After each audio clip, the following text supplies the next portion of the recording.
Um dos fatos mais sérios sobre a vida é que todos os seres humanos têm um inimigo sobrenatural, que tem como objetivo usar da dor e o prazer para nos tornar cegos, tolos e miseráveis, eternamente.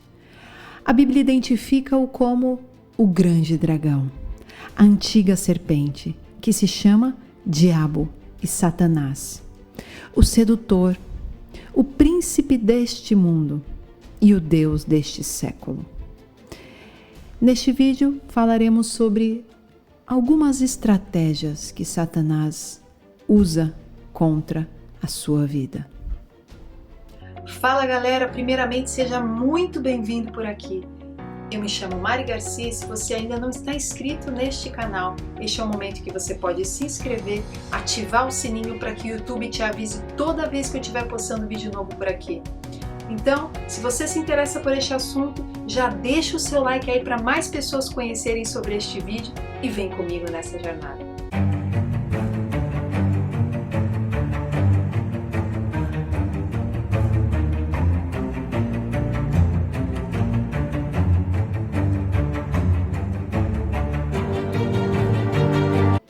Ele é o nosso adversário e ele anda em derredor como leão, que ruge procurando alguém para devorar. Contudo, no mais aterrorizante tipo de escravidão que existe, o mundo inteiro segue o príncipe da potestade do ar, do espírito, que agora atua nos filhos da desobediência. Ele é bem-sucedido em fazer com que os seus súditos marchem rumo à destruição, e eles levam consigo o maior número de pessoas possível. O bom combate inclui a resistência diária a este inimigo, diariamente recusando-se a dar lugar a ele e diariamente se opondo às suas ciladas. Deus é soberano sobre Satanás. O diabo não tem carta branca para fazer o que quiser neste mundo. Ele está preso a uma coleira e não pode fazer nada que Deus não permita. Deus quer que a guerra com o inferno faça parte dos nossos preparativos para o céu. É o que chamamos de bom combate ou boa milícia. Não é bom porque podemos vir a morrer. É uma possibilidade real, mas porque essas lutas contra o fogo refinam o ouro da nossa fé, na vida e na morte. Deus é o grande general desta guerra. Ele nos deu a oração para clamarmos por socorro. Tomai a espada do Espírito, que é a palavra de Deus, com toda oração e súplica, orando em todo o tempo. Efésios 6, 17 e 18. Ele vê o que acontece no território inimigo, conhece as estratégias exatas que serão usadas contra nós e escreveu-as em um manual de guerra para que Satanás não alcance vantagem sobre nós. A primeira estratégia que Satanás utiliza é: Satanás mente e é pai da mentira. Quando ele profere mentira, fala do que lhe é próprio, porque é mentiroso e pai da mentira. João 4,44. Na primeira aparição de Satanás na Bíblia, em Gênesis 3, as primeiras palavras em seus lábios não são suspeitas contra a verdade. É assim que Deus disse: não comereis de toda a árvore do jardim? Depois disso, suas palavras foram uma mentira sutil: é certo que não morrereis? João diz que Satanás jamais se firmou na verdade, porque nele não há verdade. Nós estamos lidando com a essência da mentira. Não é apenas como nós humanos, uma mentirinha aqui e outra ali. Não. Ele é o dono da mentira. Ele é a essência da mentira. E a sua maneira de agir ao mundo, através de pessoas e situações, é da maneira mais mentirosa possível que você possa já ter conhecido. Em segundo lugar, ele cega a mente dos incrédulos. O Deus desse século cegou o entendimento dos incrédulos para que lhes não resplandeça a luz do Evangelho da glória de Cristo. 2 Coríntios 4:4. Então ele não somente fala mentiras, mas ele também esconde a verdade. Ele nos impede de ver o tesouro do Evangelho. Ele permite que vejamos os fatos, até as provas, mas não a profundidade da preciosidade que está apenas na palavra de Deus. Em terceiro, ele se esconde atrás de uma fantasia de luz e justiça. Em 2 Coríntios 11, 13 e 15, Paulo diz que algumas pessoas se identificam como apóstolos sem realmente ser. E ele explica o seguinte: o próprio Satanás se transforma em anjo de luz. Não é muito, pois, que os seus próprios ministros se transformem em ministros de justiça. Em outras palavras, Satanás tem servos que professam uma quantidade suficiente da verdade para entrar para igrejas e dentro da igreja ensinam o que Paulo chama de doutrina de demônios em 1 Timóteo 4:1. Jesus diz que serão como lobos disfarçados de ovelhas, Mateus 7:15. Em Atos 20 e 30, diz que eles não pouparão o rebanho, mas arrastarão as pessoas para a destruição. Sem o dom de Deus do discernimento, nosso amor será degenerado em estupidez. Em quarto lugar, Satanás opera sinais e prodígios. Em 2 Tessalonicenses 2:9, diz que a vinda deste perverso é segundo a ação de Satanás, com todo o poder, com sinais e com maravilhas enganadoras. Ele fará uso de todas as formas de engano da injustiça para os que estão perecendo, porquanto rejeitaram o amor, a verdade que os poderia salvar. Em Apocalipse 13, versículo 13, diz a respeito da besta que emergiu da terra, ou seja, o falso profeta, como já foi dito num vídeo anterior. E diz assim: e realizava grandes sinais, chegando a fazer descer fogo do céu à terra, à vista dos homens. Por causa dos sinais que lhe foi permitido realizar em nome da primeira besta, ela enganou os habitantes da terra. Ordenou-lhes que fizessem uma imagem em honra à besta que fora ferida pela espada, e contudo revivera. Foi-lhe dado poder para dar fôlego à imagem da primeira besta, de modo que ela podia falar e fazer que fossem mortos todos os que se recusassem a adorar a imagem. Em Mateus 24:24 diz assim: pois aparecerão falsos cristos e falsos profetas, que realizarão grandes sinais e maravilhas, para, se possível, enganar até os eleitos. Em Mateus 7:22 diz assim: muitos me dirão naquele dia: Senhor, Senhor, não profetizamos em teu nome? Em teu nome não expulsamos demônios e não realizamos muitos milagres?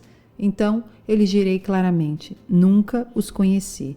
Afastem-se de mim, vocês que praticam o mal. Ou seja, o problema não foi que os sinais e prodígios não eram reais, mas eles estavam a serviço do pecado.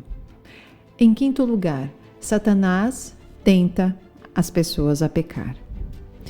Foi o que ele fez com Jesus no deserto, mas não foi bem sucedido.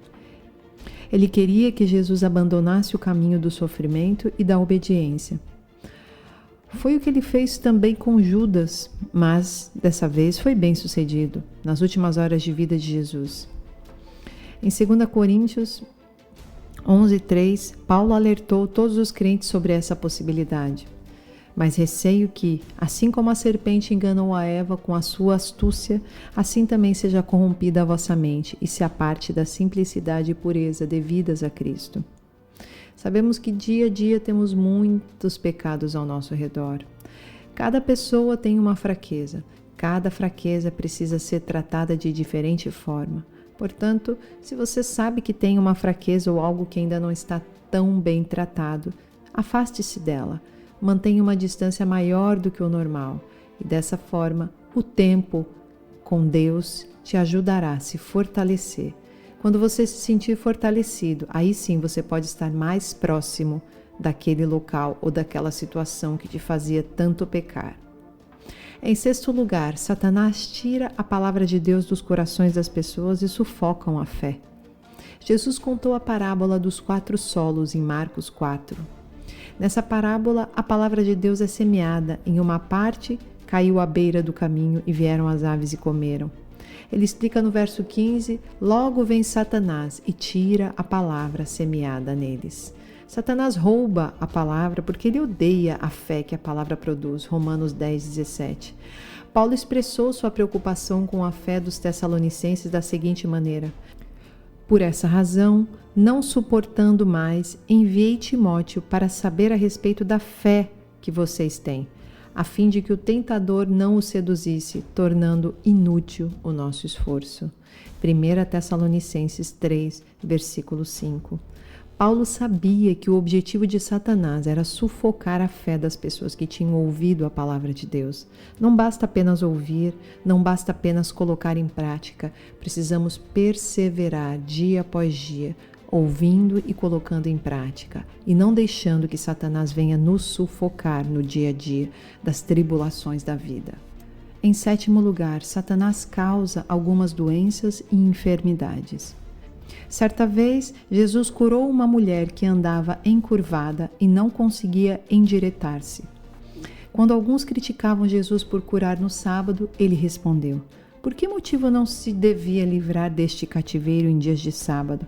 Esta filha de Abraão, a quem Satanás trazia presa há 18 anos. Lucas 13,16. Jesus via Satanás como aquele que tinha causado esta doença.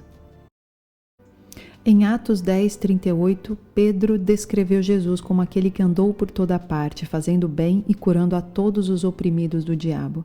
Em outras palavras, o diabo frequentemente oprime as pessoas com enfermidades, sejam elas físicas, psicológicas ou espirituais. Esse também é uma das suas estratégias. Mas não cometa o erro de afirmar que toda doença é obra do diabo.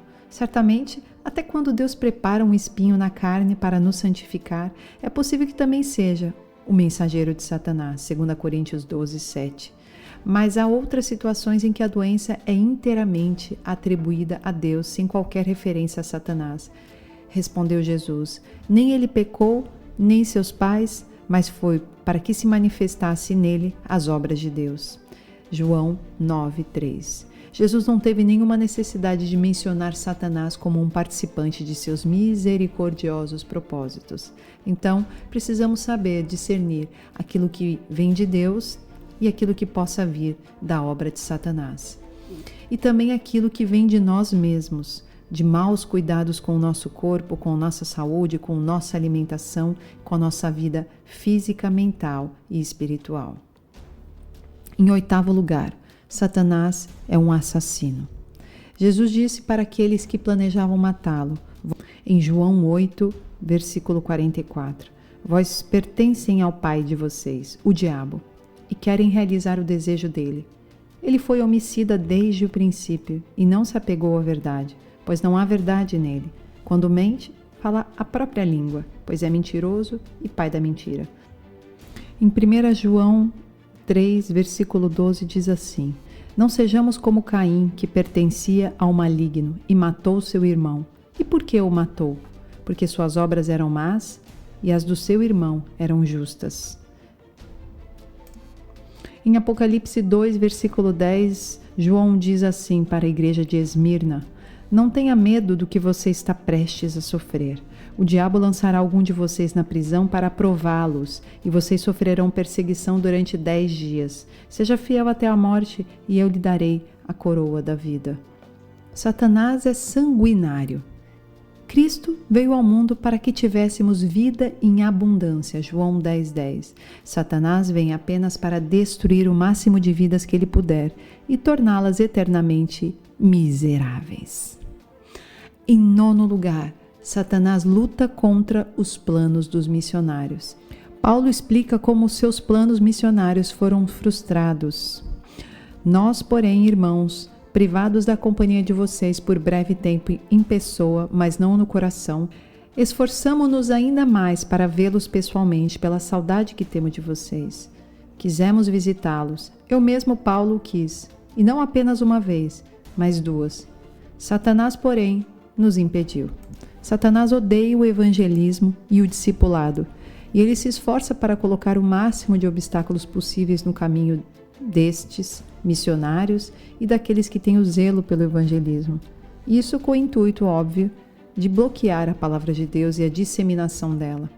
E ele não usa apenas 1 ou 2 pessoas, ele pode utilizar um sistema mundial, que é o que estamos vendo cada vez mais, a perseguição contra os cristãos, a perseguição contra a divulgação de muitos fatos da palavra de Deus em muitas situações, em muitos países.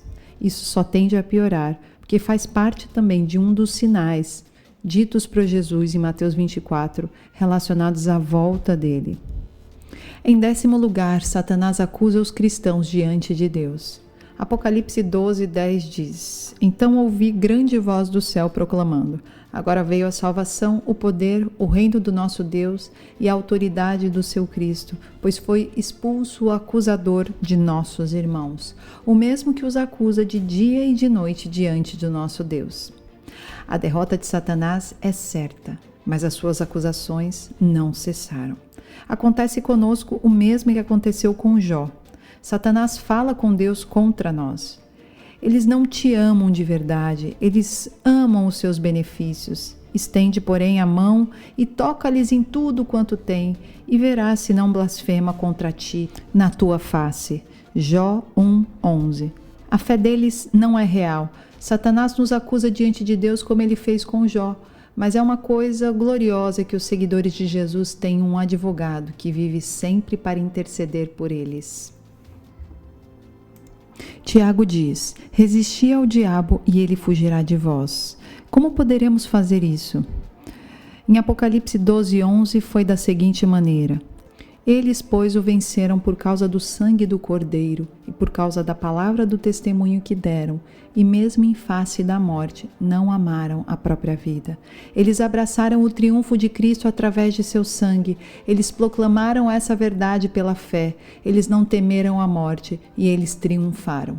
O Novo Testamento destaca a oração como o principal acompanhante de cada batalha. Tomai também o capacete da salvação e a espada do Espírito, que é a palavra de Deus, com toda oração e súplica, orando em todo o tempo no Espírito, e para isto vigiando com toda perseverança e súplica. Efésios 6:17-18. Enquanto o fim do século se aproxima e a fúria de Satanás aumenta, Jesus nos chama para guerrear em oração. Vigiai, pois, o tempo todo, orando para que possais escapar de todas essas coisas que têm de suceder e estar em pé na presença do Filho do Homem. Lucas 21:36. Semelhantemente, Pedro faz um apelo urgente à oração no fim dos tempos. Ora, o fim de todas as coisas está próximo. Sede, portanto, criteriosos e sóbrios, a bem das vossas orações. 1 Pedro 4:7.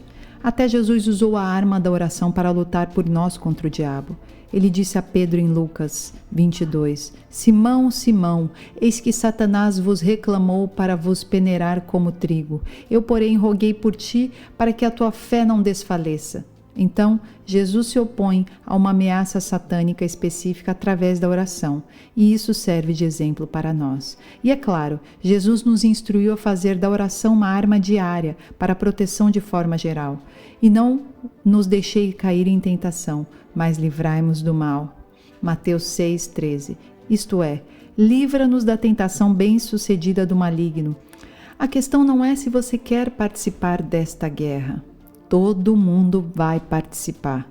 Ou nós somos derrotados pelo diabo e seguimos o príncipe da potestade do ar como gado para o matadouro, ou nós resistimos. Resistir-lhe firmes na fé. 1 Pedro 5:9. Não existe neutralidade. Ou você triunfa por causa do sangue do Cordeiro e por causa da palavra do testemunho, ou você será escravizado por Satanás. Portanto, participa dos sofrimentos como bom soldado de Cristo Jesus e combate o bom combate. Orai sem cessar. O Senhor não é menos guerreiro hoje do que nos tempos antigos. Então, novamente, eu lhe digo, venha a Ele de coração, como soldados do Príncipe da Paz, pois Ele adestra as mãos para a batalha. Salmo 144, versículo 1. Deus abençoe a sua vida.